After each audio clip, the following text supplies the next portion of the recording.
वो कहते हैं ना, justice delayed is justice denied. एक जुर्म होता है, फिर सालों लग जाते हैं उसे सुलझाने में, फिर केस जाता है कोर्ट में।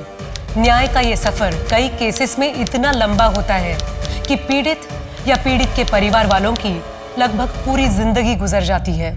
नेशनल क्राइम रिकॉर्ड ब्यूरो की 2019 के रिपोर्ट के मुताबिक भारत में कुल 4,78,600 कैदी जेल में थे। इनमें से 69.05% यानी 3,30,487 अपने ट्रायल के शुरू होने का या खत्म होने का इंतजार कर रहे थे। वो अंडर ट्रायल्स थे।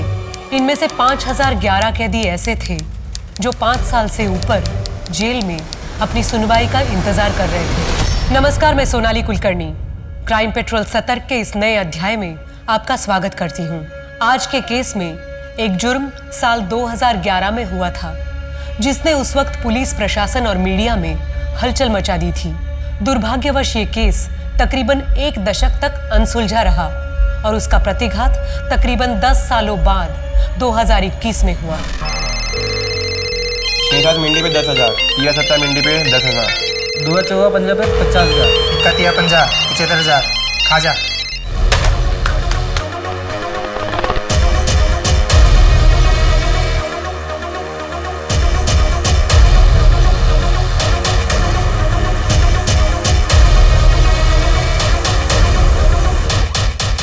दुआ चौका पंजा खुला है।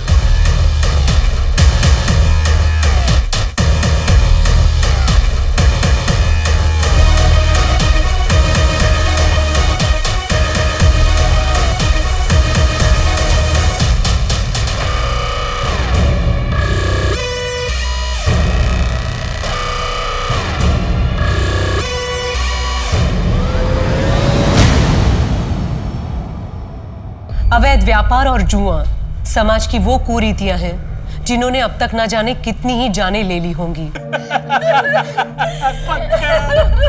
जिसकी लत लगती तो एक इंसान को है, पर बर्बाद वो पूरे परिवार को कर देती है।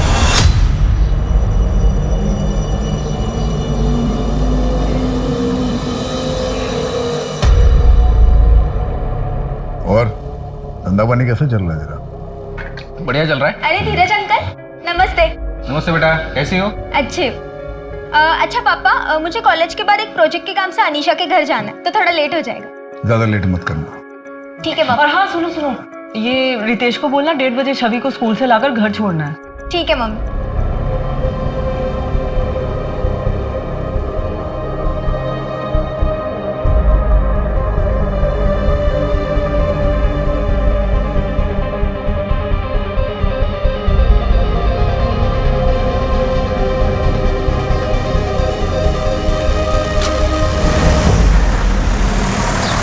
अजी, मैं सोच रहा था कि प्रियंका की शादी अपने बेटे पीयूष के साथ करवा दे, कैसा रहेगा? तुम्हारा बेटा महीने भर में जितना कमाता है उतना मेरी बेटी अपने दोस्तों पर एक दिन में खर्च करती है। 22 साल हो गए जी, आज भी तो वही बात पकड़ के बैठा है। तुम्हारी बहन रश्मि को मैं बहुत पसंद करता था। यही बोला था ना तुमने जब मैं रश्मि का हाथ मांगने आया था तुमसे। एक मेरी जगह अगर तू रहता तो तू भी यही करता। और वैसे भी तुम उस वक्त सिर्फ सट्टा खेला करते थे और सारे पैसे सट्टे में उड़ा देते थे। आज भी वही करता हूं मैं। फिर भी रिश्ता क्यों जोड़ना चाहते हो मुझसे? तो अच्छा ही हुआ ना, धीरज भाई साहब ने आपको मना कर दिया, वरना मेरा क्या होता।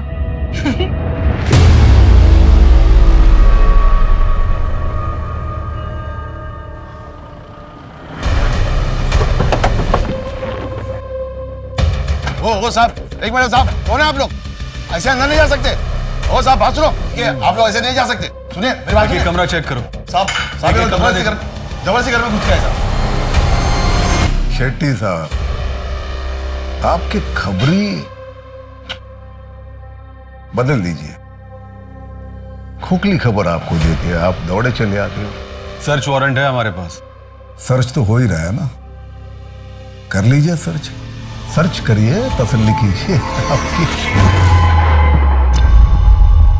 प्रियंका, आहूजा साहब से कब बात करोगी? ना बाबा रितेश, मुझ में तो हिम्मत नहीं है। तुम में तो तुम जाओ, कर लो हमारे बारे में पापा से बात। मैं? अरे अगर तुम करोगी तो जान तो बचेगी। आहूजा साहब की लाडली हो, मेरी तो हड्डियां भी नहीं मिलेंगी। तुम भी ना, कैसी बातें करते हो। अच्छा ठीक है, तुम कुछ मत करो, मैं कुछ करता हूँ। सर कुछ नहीं।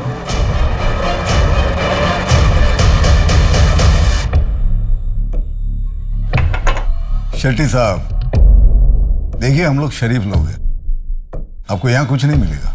मैं डीसीपी साहब से बात करता हूँ तो बार बार आपको यहाँ आने की तकलीफ नहीं उठानी पड़ेगी।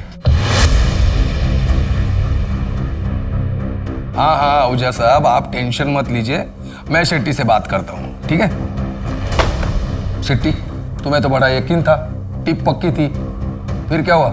हाँ सर, टिप तो बिल्कुल पक्की थी, लेकिन देखो शेट्टी, हमें सिर्फ एक मौका मिलेगा आहूजा के काले धंधे बंद करने का। अगर तुम्हारी यही हरकतें रही ना तो मामला बिगड़ जाएगा। और हाँ, आगे से ध्यान रखो, उसके घर से कुछ नहीं मिलने वाला, उसके अड्डों का पता लगाओ। Right sir.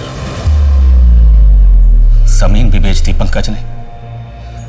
इस सट्टे की लत ने हमारा पूरा घर बर्बाद कर दिया। श्रुति की शादी के लिए बस एक इसी जमीन का भरोसा था। क्या करेंगे?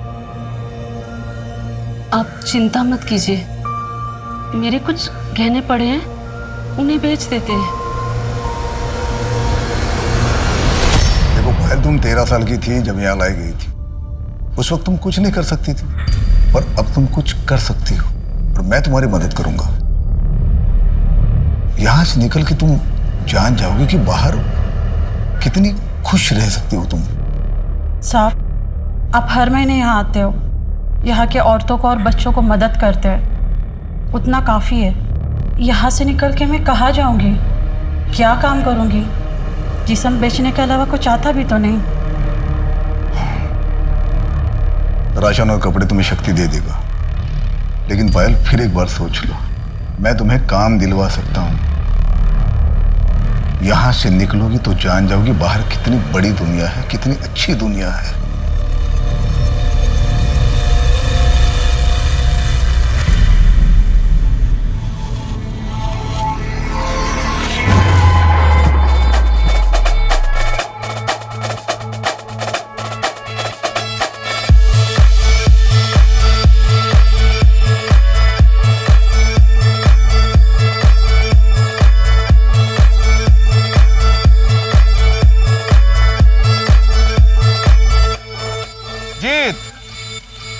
Congratulations! Thank you very much.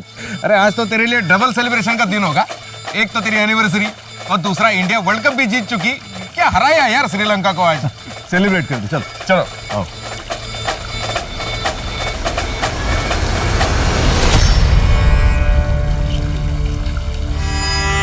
और बाकी सब बढ़िया?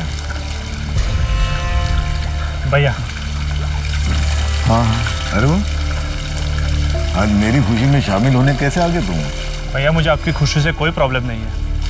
गुड, जाते हो भाभी से मिलके जाना।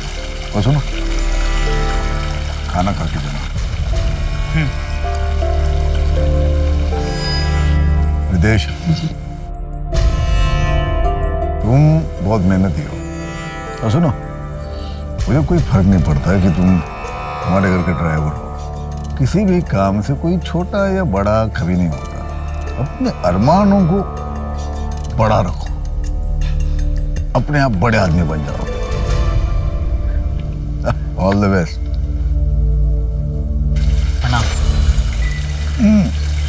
आहूजा साहब सुबह के लिए माफ़ी चाहते हैं। वो कहे ना कि शेट्टी साहब बताए बिना ही मुझे यहाँ लेकर आ गए। तुम्हारी बीवी प्रेग्नेंट है ना, और तुम्हारा ट्रांसफर रुकवाना है। Yes sir. बोल दिया मैंने, हो जाएगा। बहुत बहुत शुक्रिया, चलता हूँ। अरे ड्रिंक तो। पापा, मैं सोच रहा था कि MBA करने का क्या मतलब है? वैसे भी अपने बिजनेस में पढ़ाई की कोई ज़रूरत तो है नहीं। बेटा पढ़ाई जो है ना कभी वेस्ट नहीं जाती। मुझे पढ़ने का मौका नहीं मिला, तुम्हें मिल रहा है तो पढ़ो। तुम सिर्फ एक ही साल की तो बात है, उसके बाद ये पूरा एम्पायर जो है तुम्हीं को संभालना है। ठीक है पापा, मैं चलता हूँ, सुबह क्लास है, देर हो जाएगी। जाओ। एंजॉय।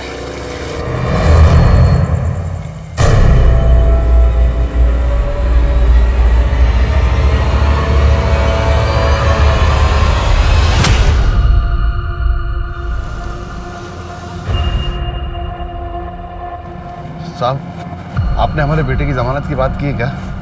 शक्ति, मैंने तुमसे पहले भी कहा है, तुम्हारे बेटे के मामले में कोई मदद नहीं करूंगा तुम्हारी। रेप किया उसने, अगर उसे अभी छुड़ाऊंगा तो कल जाके किसी का मर्डर कर देगा वो। छोड़ो, इसे बढ़ाओ मत। क्या हुआ? देखता हूँ सर।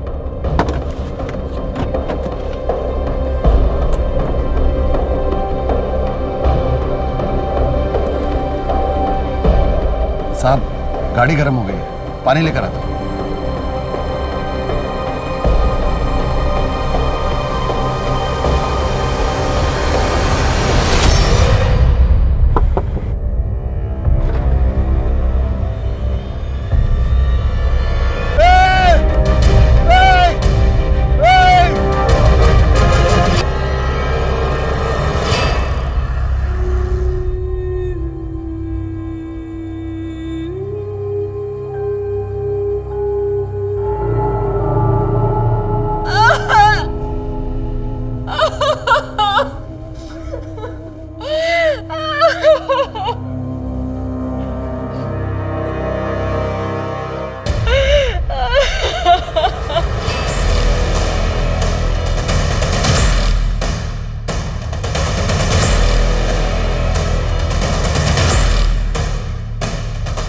पेट्रोल की स्मेल। सर, पेट्रोल की पाइप पहले से कटी हुई थी। ड्राइवर शक्ति ने वहाँ दूर से एक आदमी को गोली चलाते हुए देखी। वो कंबल ओढ़े हुए थे। जब तक शक्ति भागकर यहाँ आया, तब तक वो आदमी 5 लाख रुपए कैश लेकर उस तरफ भाग चुका था। गणेश, ये आहूजा कोई मामूली आदमी नहीं था। इसके घर के बाहर सिक्योरिटी लगी रहती है, तो दिन दहाड़े उसकी गाड़ी की पेट्रोल पाइप काटना आसान काम नहीं है। सर, इस एरिया में काफ़ी रॉबरीज होती हैं। इस बार आहूजा को टारगेट किया गया था, और ये आहूजा भी काफ़ी कैश लेकर चलता है हमेशा। एक काम करो, इस एरिया में जितने भी गैंग्स हैं सबको राउंड अप करो।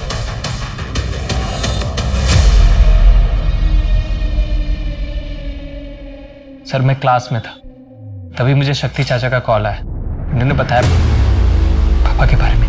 आखिरी बार कौन मिला था अजीत आहूजा से? सिद्धार्थ बाबा। रात को मैं आहूजा साहब के पास गया तो सिद्धार्थ बाबा जा रहे थे। वो हॉस्टल में रहते हैं ना।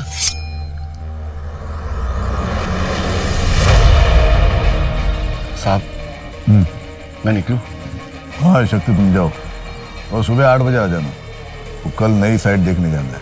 सर, मैं कल सिर्फ आधे घंटे के लिए ही आया था, उसके बाद घर चला गया।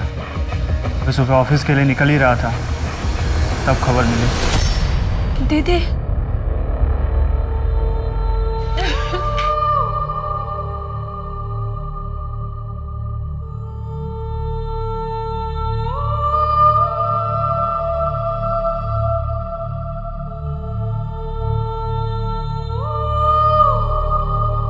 अजीत आहूजा इंदौर में सट्टे की दुनिया का जाना माना नाम था। सब कुछ जानते हुए भी पुलिस कभी उसके गिरेबान तक नहीं पहुंच पाई थी, और अब किसी ने उसकी दिन दहाड़े हत्या कर दी थी, जो कई परिवारों के लिए रॉबिन हुड था। अजीत आहूजा जरूरतमंदों की मदद अंजाम की फिक्र किए बिना करता था, पर कुछ लोगों के लिए वो ऐसा शैतान था जिसकी वजह से उनके परिवार ध्वस्त हो गए थे। तो आखिर सच में कैसा इंसान था अजीत आहूजा? हरिराम, ये कुछ रुपए हैं, रख लो। अजीत साहब को तुम्हारे बेटे के बारे में सुन के बुरा लगा। उन्होंने कहा है कि उनसे जो भी हो सकेगा मदद करेंगे। कितने? जितने हैं ठीक हैं। फिलहाल 50,000 रुपए। अजीत साहब ने कहा है कि अगले महीने कुछ और भिजवा देंगे। कितना भिजवाएंगे? मेरे बेटे की जिंदगी की कीमत कितनी होगी? तुम बोलो शांति, कितना काफी होगा तुम्हारे लिए कि तुम्हारे बेटे पंकज की कमी पूरी होगी? जाइए, अजीत साहब को कहिए अपना धंधा संभाले। मैं अभी जिंदा हूं, मैं अपना परिवार संभाल लूंगा। चाहिए। नमस्ते। पैसे मेरे हैं, किस पे खर्च करने, कितने खर्च करने, उसका डिसीजन मैं लूंगा। और तुमको इसके पहले भी मैंने पैसे दिए थे ना, फालतू के बिजनेस में लगाए और डूब गए सारे पैसे। भैया वो पैसे मेरे भी हैं। मैं कोई अय्याशी नहीं करता, बस इस नरक से निकलना चाहता हूँ। खुद का लीगल बिजनेस शुरू करना चाहता हूँ ताकि अपने फैमिली को अपनी ईमानदारी से कमाए हुए पैसों से पाल सकूं। ईमानदारी से कमाए हुए पैसे जिन्हें तुम उस बिजनेस से कमाओगे जिसमें अपने भैया के इलीगल बिजनेस का पैसा लगाओगे। आप बीच में मत बोलिए भाभी। वैसे ही आप मुझे इस घर से निकालने में कामयाब तो हो चुकी हो, अभी क्या भैया की जिंदगी से निकालना चाहती हो? फालतू बात मत करो, निकल जाओ यहां से, निकल जाओ।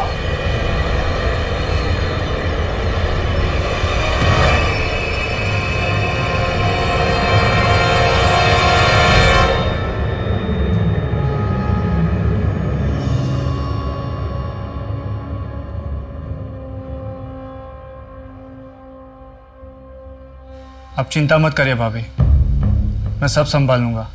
बिजनेस को, बच्चों को, सबको संभाल लूंगा।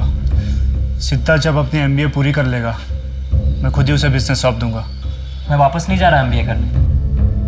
वो तो पापा की इच्छा थी इसलिए मैं कर रहा था, और अब पापा ही नहीं रहे। 13वीं तक तो रुक जाते तुम लोग, दुखी होने का थोड़ा दिखावा ही कर लेते। कोई नहीं संभालेगा बिजनेस। ये घर, परिवार और बिजनेस संभालने के लिए अकेली काफी हूं मैं।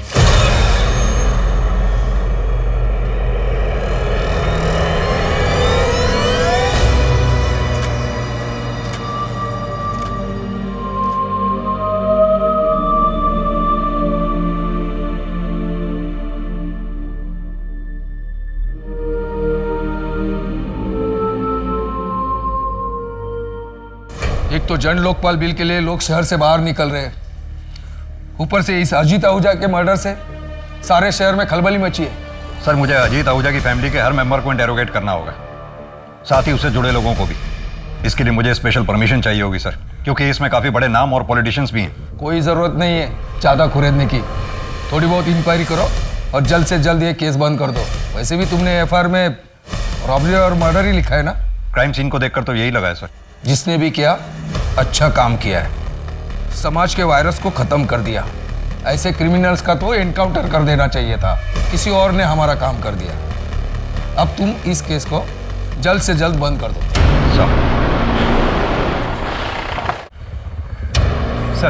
सर मैंने पता किया, आसपास के रॉबरी गैंग में ऐसी कोई इंटरनल बातें नहीं हुई और ना ही तो खबरियों के पास कोई लीड।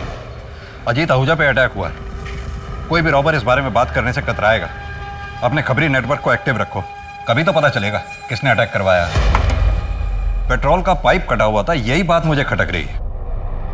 अब या तो कोई घर का स्टाफ हो सकता है या फिर कोई जानने वाला जो मर्डर के एक रात पहले उस पार्टी में वहां मौजूद था। सर ये पार्टी के कुछ फोटोग्राफ्स हैं, ये देखिए। सर अगर अजीत आहूजा की लाइफ से सस्पेक्ट छाटने बैठे तो दर्जनों होंगे। बहुत बड़ा एम्पायर था, और जितना बड़ा एम्पायर उतनी ज्यादा दुश्मन। तो घर से शुरू करते हैं। वाइफ सुमन, भाई वरुण, बेटा सिद्धार्थ, बेटी प्रियंका और ये दो स्टाफ शक्ति और रितेश। सर ये एक बेटी भी है, छवि, एडॉप्टेड है, मैंने पता किया। ब्रॉथल से रेस्क्यू करके लाया गया था इसे।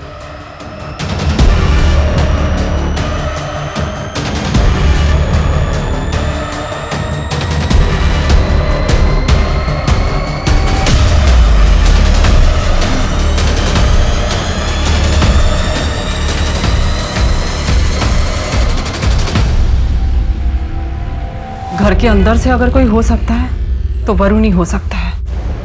वो ना तो मुझे पसंद करता था, ना ही अजीत को।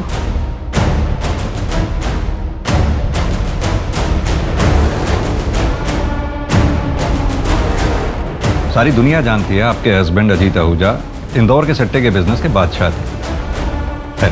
हम यहाँ सट्टे के बिजनेस की नहीं, आपके हस्बैंड के मर्डर की इंक्वायरी करने के लिए आए हैं। मुझे कोई एफआईआर नहीं करवानी। मेरे पति के जाने के बाद पूरा परिवार बिखर चुका है मेरा। मुझे अपने घर को संभालना है, ये इन्वेस्टिगेशन के चक्करों में नहीं पड़ना मुझे। अब चाहे तो केस को क्लोज कर सकते हैं। सुमन जी, ये केस तो अब तभी क्लोज होगा जब हत्यारा सलाखों के पीछे होगा। हाँ तो ठीक है, फिर कीजिए अपनी ड्यूटी, ढूंढिए हत्यारे को, लेकिन मुझसे किसी भी तरह की मदद की कोई उम्मीद मत रखिएगा।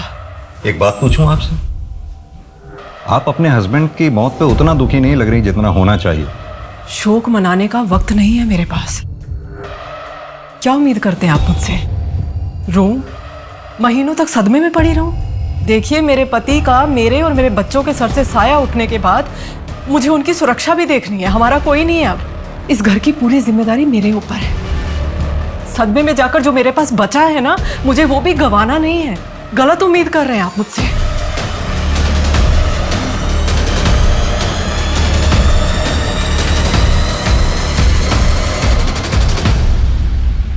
कौन हो सकता है इस मर्डर के पीछे? शतरंज का कोई ऐसा खिलाड़ी, शायद डीसीपी सर भी उसके प्यादे हैं। सॉरी सर, मन में खटका इसलिए बोल दिया। खटक तो मुझे भी रहा है। फिलहाल तो ये सोचते हैं कि अजीत आहूजा के मर्डर का सबसे ज्यादा फायदा किसे हुआ है? लगभग सभी को सर।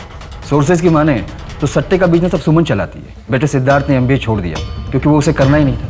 वरुण को फायदा हो सकता था, लेकिन सुमन ने उसके सपनों पर भी पानी फेर दिया। और वो धीरज? सर वो तो बचपन का दोस्त है, कॉर्पोरेटर है। अजीत पहले उसके लिए काम किया करता था और पिछले 10 सालों में अजीत ने धीरज को पैसों से काफी मदद की है। यानी कि जिस धीरज की वजह से पिछले 10 साल से अजीत आहूजा का घर चल रहा था, आजकल वो अजीत आहूजा का कर्जदार है। जी सर।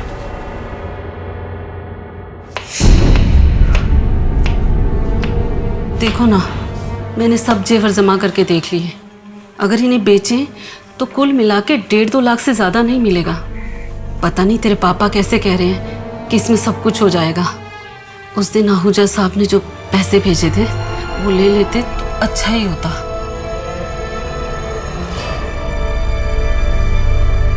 इतनी देर हो गई, तेरे पापा दूध लेने गए थे। 1 घंटा हो गया, अभी तक आए ही नहीं।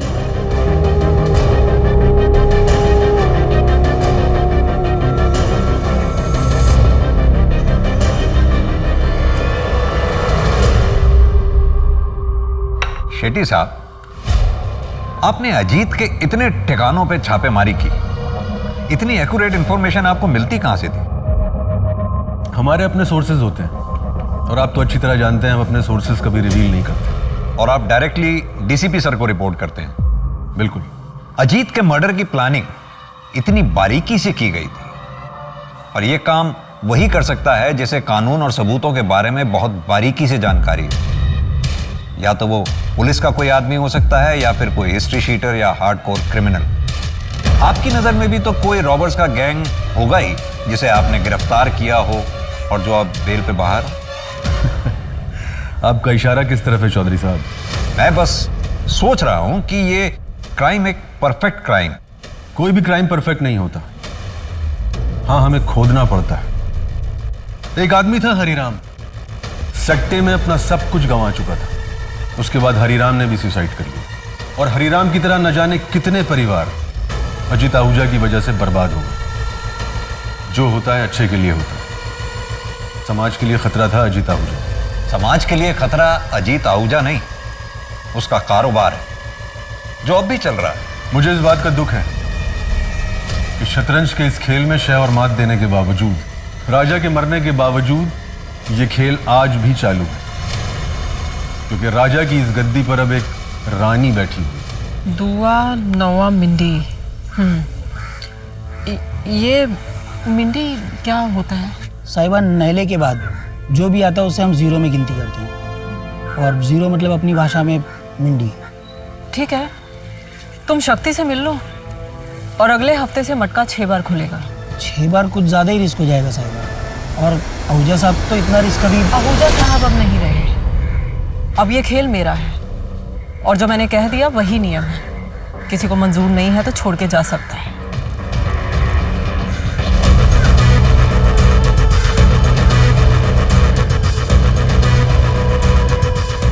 एक दिन ये हम सबको ले डूबेगी।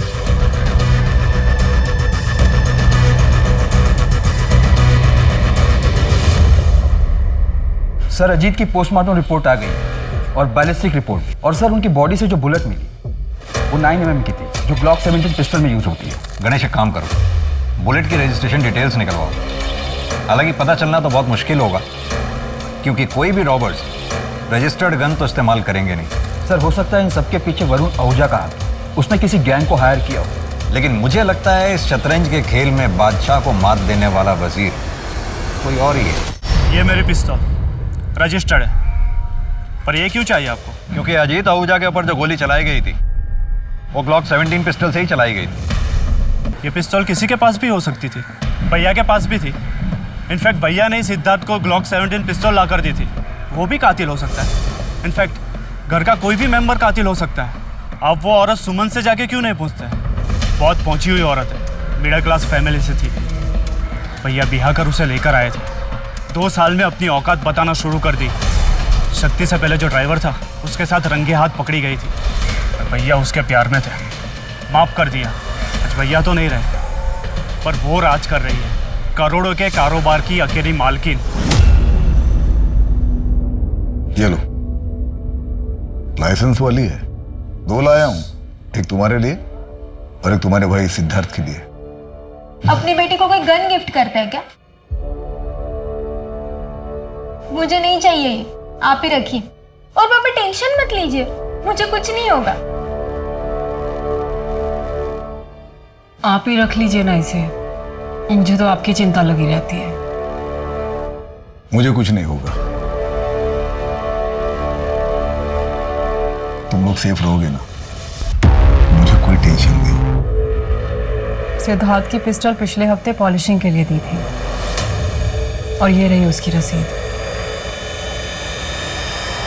शक्ति चाचा, चाचा कहाँ हो आप? आ रहा हूँ बेटा, बाथरूम में हूँ। हाँ चाचा जल्दी आओ, ये मम्मी ने कुछ पैसे और कपड़े भेजे।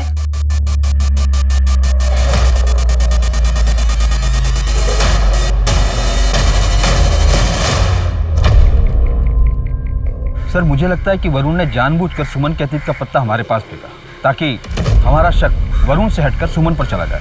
लेकिन वरुण कह तो सही रहा है, अजीत आहूजा के जाने के बाद उसका सारा बिजनेस सुमन ने ही संभाल रखा, जिससे सबसे ज्यादा फायदा भी हुआ। अब जानना यह है कि सुमन का जिसके साथ अफेयर था वो ड्राइवर कौन था और वो अब कहाँ है। सर मैं पता लगाता हूँ। इस सट्टे के बिजनेस में कोई नया खिलाड़ी? ऐसा तो कोई सामने नहीं आया। एक एम्प्लॉय है ब्रिजेश, मैंने उससे भी बात की पर उसकी तरफ से भी कोई खास जवाब नहीं आया। सर बिजनेस में राइवलरी तो होते ही रहती है, जो कि आम बात है। कोई नया बुकी जो ज़्यादा एम्बिशियस हो? यह सारा सट्टा तो आप अपने में ले लेते हो, हमें भी कुछ करने दो ना, हमें भी कमाने दो। अजीत भाई का ऑर्डर है, 1000 से ज़्यादा की बुकिंग कोई बुकिंग नहीं लेगा।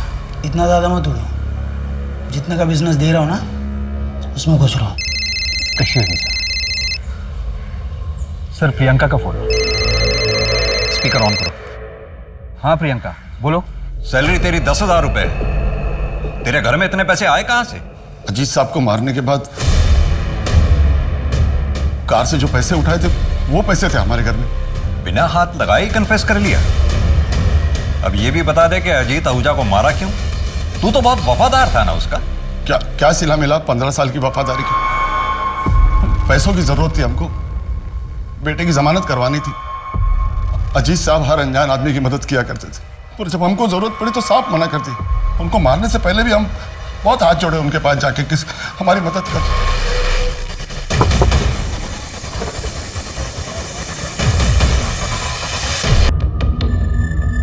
पिस्तौल कहां से मिली थी? पार्टी की रात उनके कमरे से ली थी। और वापस कब रखी? वो वापस जब अजीत आहूजा को हॉस्पिटल ले जाया गया? नहीं, तब तो तुम पूरा दिन हॉस्पिटल में रहे होंगे और घर पे पुलिस मौजूद थी। तो फिर अगले दिन जब अजीत आहूजा का दाह संस्कार हुआ या फिर कल? आपको आपका कन्फ्यूजन मिल गया ना, फिर आपको क्या चाहिए? हमने पिस्तौल कब रखी थी हमको याद नहीं। केस को बंद कर दो चौधरी, ऊपर से बहुत प्रेशर है। लेकिन सर शक्ति सिंह ने अभी तक जवाब नहीं दिया है उसने पिस्टल कब वापस रखी थी। लेकिन उसके पास इस बात का तो जवाब है ना कि वो पिस्टल कब और कहां से ली थी। उसके पास एक्सेस था, मोटिव भी था और स्पॉट पे वो मौजूद भी था। तो ओपोनेंट शट केस है चौधरी, तुम चार्जशीट तैयार करो, मैं मीडिया को इन्फॉर्म करता हूँ। लेकिन सर मुझे पूरा यकीन है शतरंज के खेल में शक्ति सिंह सिर्फ एक प्यादा है, असली खिलाड़ी कोई और ही है। तुम्हारे पास प्रूफ है? अभी तो नहीं है सर, लेकिन then close the case Chaudhary. Ajit का किलर है हमारे पास, और क्या चाहिए तुम्हें? क्यों किया चाचा आपने ऐसे? मजबूर था, कभी कभी कुछ चीजें अपने बच्चों के लिए करनी पड़ती। क्या इन्वेस्टिगेशन ऑफिसर का शक सही था? क्या ये केस सुलझने के बाद भी अनसुलझा था? वक्त का पहिया अपनी गति से आगे बढ़ा, अजीत आहूजा के कातिल शक्ति सिंह को 10 साल के कारावास की सजा सुनाई गई। सब आगे बढ़ चुके थे, पर सिर्फ एक इंसान ऐसा था जो ये केस कभी नहीं भूला था। और अब 10 सालों के बाद कुछ ऐसा होने वाला था जिसकी वजह से अजीत आहूजा हत्याकांड फिर से सुर्खियों में आने वाला था। 10 साल में बहुत कुछ बदल गया था। अजीत विला अब सुमन विला बन चुका था। कल तक सट्टे की दुनिया में एक राजा राज करता था, अब एक रानी राज कर रही है।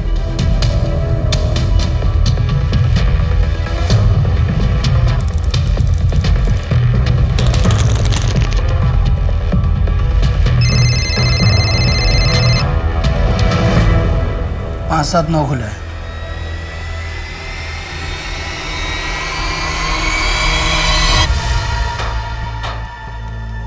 देखो अभी 6 महीने हो चुके हैं तुम्हें धंधे में। एक काम करो, तुम्हारे अंडर जितने भी छोटे मोटे बुकी हैं सबका लिमिट 100 का कर दो, और उसके ऊपर का जितना भी लिमिट है तुम खा जाओ। तो अगर किसी ने 100 से ज़्यादा का गेम लगाया तो उसका पूरा पैसा मेरे पास आएगा।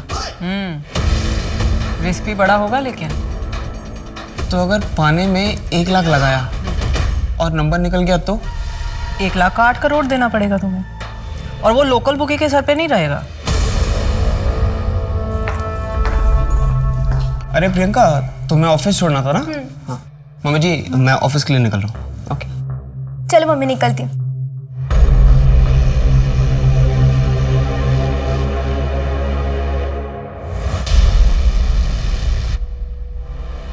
सिद्धार्थ,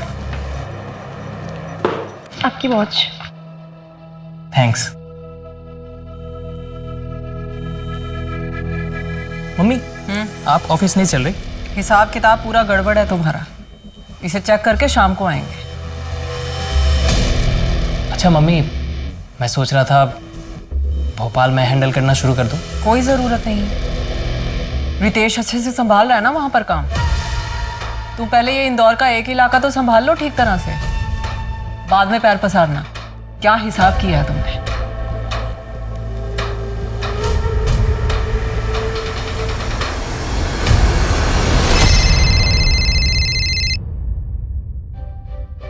नहीं मम्मी, होली पर नहीं आ पाऊंगी, और वैसे भी ना कोविड की वजह से रेस्ट्रिक्शंस बहुत है, तो नहीं आ पाऊंगी। एग्जाम्स की भी तैयारी करनी है मुझे, ठीक है? अच्छा ठीक है, तुम्हारे होली के कपड़े कुरियर करवा देंगे, और अगर पसंद नहीं आए तो चेंज भी करवा देंगे। जी मम्मी। और सुनो, कैश है ना तुम्हारे पास? नहीं है तो मेरा क्रेडिट कार्ड यूज़ कर लेना। हाँ मम्मी, सब कुछ है। अब मुझे क्लास के लिए लेट हो रहा है तो मैं चलती हूँ। Bye, love you.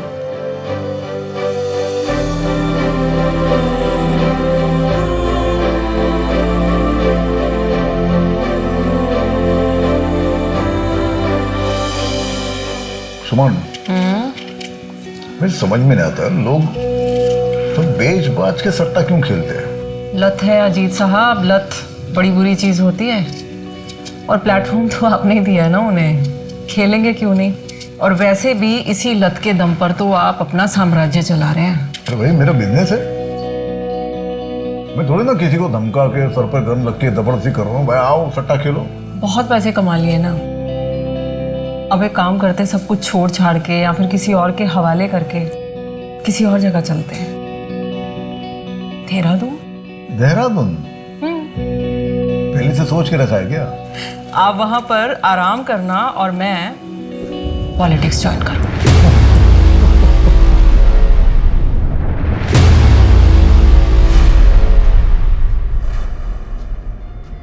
क्या हुआ? साहिबा, गाड़ी बंद हो गई है, मैं देख लेता हूँ।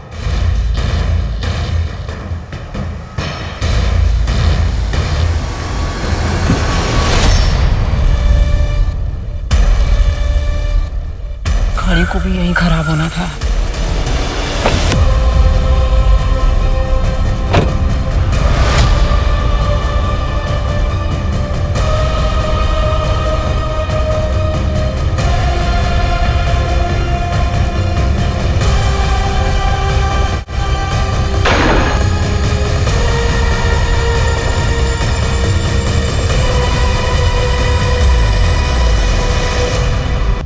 अटैकर के बारे में कुछ पता चला?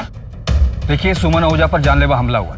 हमारी इन्वेस्टिगेशन चल रही है, जैसे कुछ पता चलेगा हम आप लोगों को बता दें। प्लीज सर कहाँ तक पहुंचे? सर अभी सस्पेक्ट्स के बारे में कुछ बताइए ना। सर सुमन आहूजा के बारे में सर हमें कुछ बताइए सर। मैं कम इन? आओ गणेश, तुम्हें जो एक्शन लेना है, जो करना है वो करो। इस केस को जल्द से जल्द सॉल्व करो। मुझे पूरा यकीन है इस हमले के तार जरूर पिछली बार हमसे कुछ ना कुछ छूट गया होगा। सर शक्ति सिंह जेल में अपनी सजा काट रहा है, उससे बात करने के लिए मैंने एप्लीकेशन डाली है। सुमन के साथ जो ड्राइवर था उसने कुछ बताया? सर ड्राइवर कमल का कहना है कि कार बंद पड़ गई थी, उसे ठीक करने के लिए उसने बोनट खोली, उसे गोली की आवाज़ सुनाई। उसने एक आदमी को बाइक से भागते हुए देखा, पर नंबर प्लेट नहीं देख पाया। मुझे हमेशा से ये लगता था कि अजीत के मर्डर के पीछे उसकी बीवी सुमन का हाथ था, पर शायद मैं गलत था और तुम सही। इस सब के पीछे वरुण ही होगा। वही एक ऐसा है जो इस शतरंज के खेल का किंग बनना चाहता था और बाजी क्वीन मार ले गई, और अब 10 साल बाद वरुण ने फिर वही खेल खेला। लेकिन सर अब मुझे नहीं लगता, अगर वरुण को गद्दी चाहिए थी तो उसने 10 साल इंतजार क्यों किया? तुम पहले शक्ति सिंह से बात करो, क्या पता 10 साल बाद अब वो सच्चाई बता दे। नीरज, लड्डू तो बहुत अच्छा है। शक्ति भाई, आपको कुछ पता चला क्या? आपके आहूजा साहब की बीवी के ऊपर हमला हुआ है। सूत्रों की माने तो सुमन आहूजा की हालत बहुत नाजुक है। हालांकि पुलिस और डॉक्टर अभी मीडिया से कोई भी बात नहीं कर रहे हैं।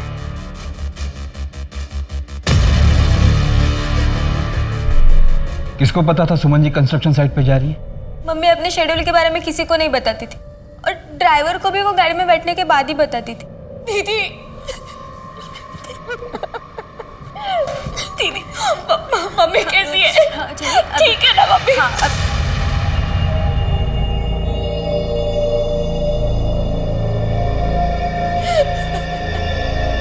ये मेरी छोटी बहन है छवि।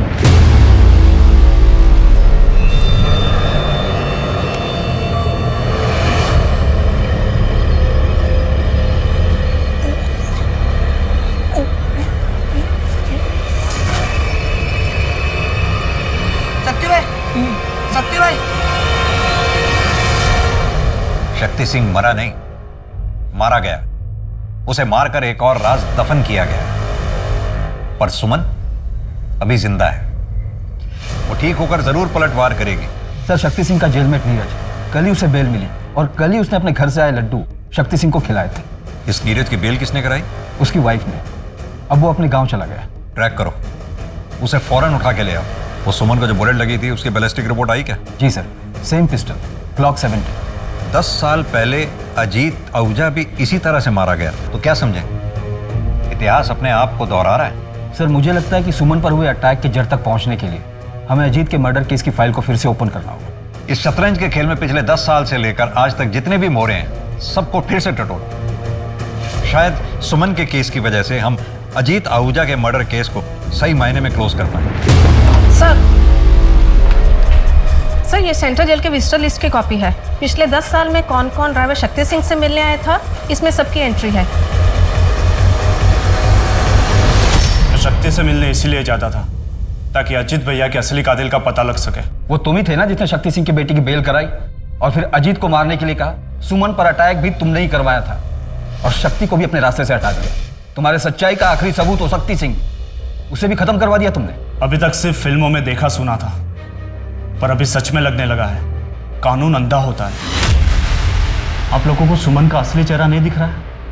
वो शराफत का चोला पहने हुए एक नागिन है और उसी के जैसे उसके बच्चे भी हैं।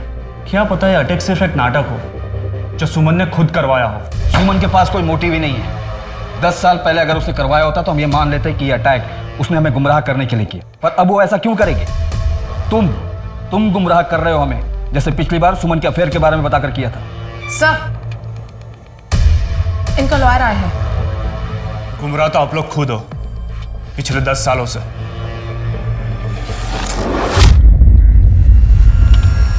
अब मैं रिटायर हो गया हूं इसलिए अब तो बता ही सकता हूं। मुझे टिप अजीत आहूजा का दोस्त धीरज देता था।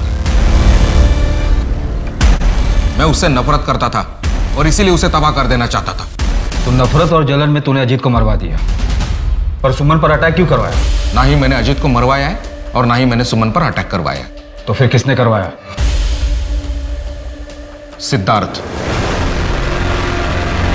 अपने बाप के मरने के बाद सबसे ज्यादा खुश था वो, क्योंकि सारा एम्पायर उसे मिलने वाला था। लेकिन तभी सुमन ने कमान संभाल ली और सिद्धार्थ वही का वही रह गया। अब अगर सुमन को कुछ हो जाता है तो आप ही बताइए, इसमें सबसे ज्यादा फायदा किसका होगा? सर, सुमन को लगी गोली जिस ग्लॉक 17 पिस्टल से चलाई गई थी वो 5 महीने पहले ही चोरी हो गई। भोपाल की राय फैमिली ने इसकी कंप्लेंट भी लिखवाई थी। यानी सुमन पे किए गए हमले की तैयारी 5 महीने पहले से चल रही थी, या फिर शायद सुमन पर हमले की बिसात 10 साल पहले ही बिछाई गई थी।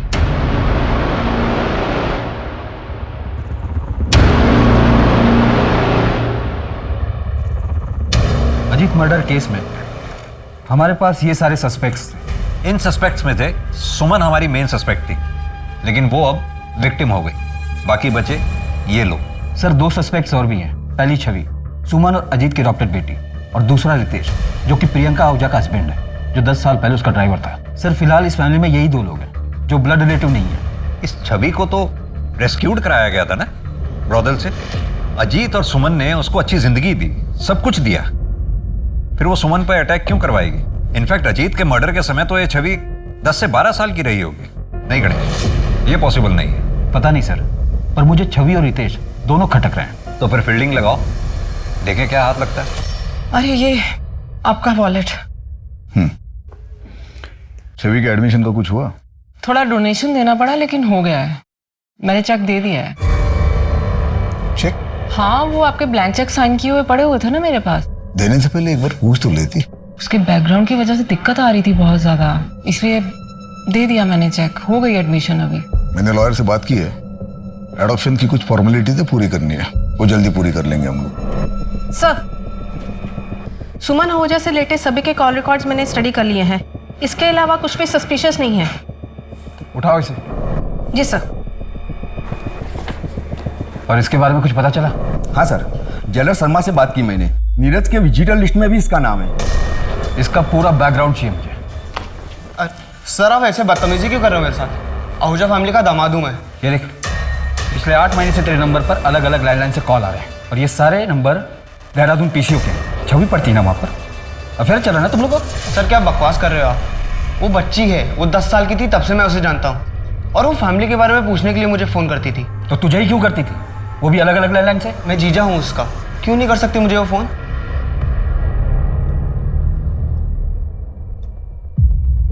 क्या ये छवि आहूजा आपकी बेटी है? हाँ साहब, क्या हुआ? देखो पायल, तुम 13 साल की थी जब यहाँ लाई गई थी। छवि मेरी बेटी है। सब ठीक तो है ना? आप लास्ट टाइम कब मिली थी? कुछ 1 साल पहले मिली थी। मम्मी, मुझे ये सब कुछ अच्छा नहीं लगता। क्या अच्छा नहीं लगता? ये महंगे कपड़े, अच्छी लाइफ, बड़ी गाड़ी, अच्छा कॉलेज, क्या अच्छा नहीं लगता तुझे? बोल बेटा। वो घर मानुस तो है, पर मेरी छवि की जिंदगी तो बन गई वहाँ पे। आहूजा फैमिली में छवि को कोई परेशानी थी? नहीं, ऐसा कुछ तो नहीं बताया उसने मुझे। जब सुमन छवि को यहाँ से लेकर गई तो क्या उस घर में छवि के साथ कुछ गलत हुआ था? शक्ति सिंह के जेल में नीरज के विजिटर लिस्ट में तुम्हारा नाम है। क्यों जाती थी उससे मिलने? अपनी मर्जी से घर की एक चीज नहीं खरीद सकते।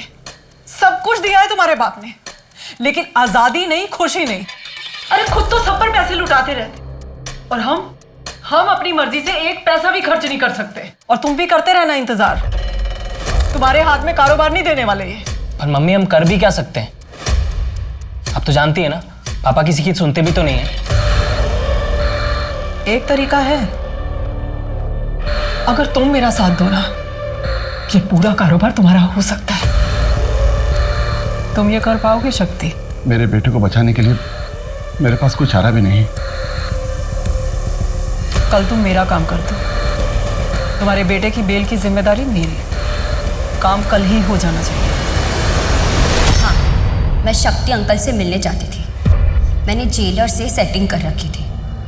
घर में शक्ति चाचा से मिलना अलाउड नहीं था, इसलिए मैंने नीरज के नाम पर एंट्री की थी।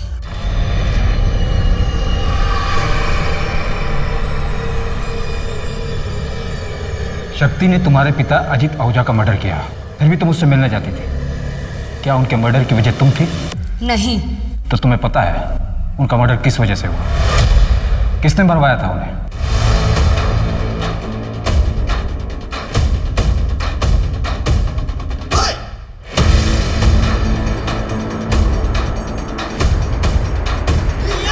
मम्मी 10 साल हो, आपने कहा था मैं संभालूंगा बिजनेस। आप तो पापा के जैसे ही। तुम्हारे पापा जैसे नहीं हैं हम। कमजोर हो गए थे तुम्हारे पापा, उन्हें मारना ना बड़ा ही आसान था, लेकिन हमें कोई छू भी नहीं सकता। कहां से कहां लेकर आए हैं पूरे एम्पायर को। कर पाओगे ये सब? सुमन आहूजा बनना इतना आसान नहीं है। मुझे सिर्फ सिद्धार्थ और सुमन की मौत से मतलब है, फिर पूरा बिजनेस तुम्हारा। तुम सुमन को क्यों मारना चाहती थी? उसने तो तुम्हें सब कुछ दिया, अडॉप्ट किया था उसने तुम्हें। सुमन ने नहीं, मेरे पापा ने मुझे अडॉप्ट किया था। अजीत आहूजा मेरे बायोलॉजिकल फादर थे और उस सुमन ने मेरे पापा को मार डाला। 10 साल तक मैं चुप रही, पर बर्दाश्त नहीं होता था मुझसे। वो सुमन आहूजा खुद को रानी समझती थी। मैंने उसी के खेल में उसी को मात दी थी। सुमन को पता था कि तुम अजीत की बेटी हो? नहीं, पर मुझे पता था वो क्या है। कल ही खत्म कर देना।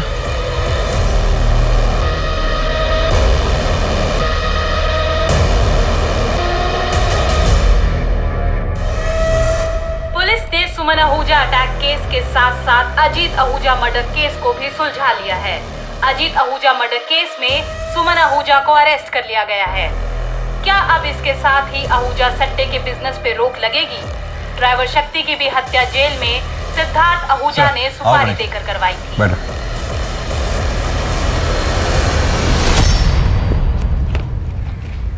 Congratulation, good work. Thank you sir. अब इस सट्टे के खेल से हमेशा के लिए छुटकारा मिल गया। राजा रानी दोनों को शह और मात। हाँ सर, इस बार कोई वजीर ना राजा की गद्दी पर बैठ जाए। 2011 में इंदौर के इस केस में सुमन आहूजा ने अपने ही पति की हत्या करवाई ताकि वो सट्टे की दुनिया पे राज कर सके। लेकिन अंत में क्या हुआ? सुमन, सिद्धार्थ और छवि तीनों जेल में हैं। किसी को भी क्या हासिल हुआ? सभी ने कुछ न कुछ खोया। जुर्म का रास्ता कितना भी आकर्षित क्यों न हो, पर अक्सर वो हमसे हमारी सबसे प्यारी चीज छीन लेता है। सट्टे की लत में कुछ लोग तो कर्ज में इतना डूब चुके होंगे कि उनकी पीढ़ियां तक भुगतान करेंगी। सरकार और पुलिस इस तरह के गोरख धंधे को बंद करने की पूरी कोशिश कर रही है और कई जगह पर वो सफल भी हुए हैं। लेकिन अजीत आहूजा का सट्टा बिजनेस आज भी चल रहा है। किसी को आज तक नहीं पता सट्टा कहाँ खुलता है। आज इंदौर में ये बिजनेस अजीत के ही परिवार का एक सदस्य चला रहा है। अब मैं सोनाली कुलकर्णी आपसे विदा लेती हूँ। फिर मिलेंगे क्राइम पेट्रोल सतर्क जस्टिस रीलोडेड में एक नए केस के साथ। तब तक अपना और अपने परिवार का ध्यान रखिए। देखते रहिए क्राइम पेट्रोल सतर्क। जय हिंद।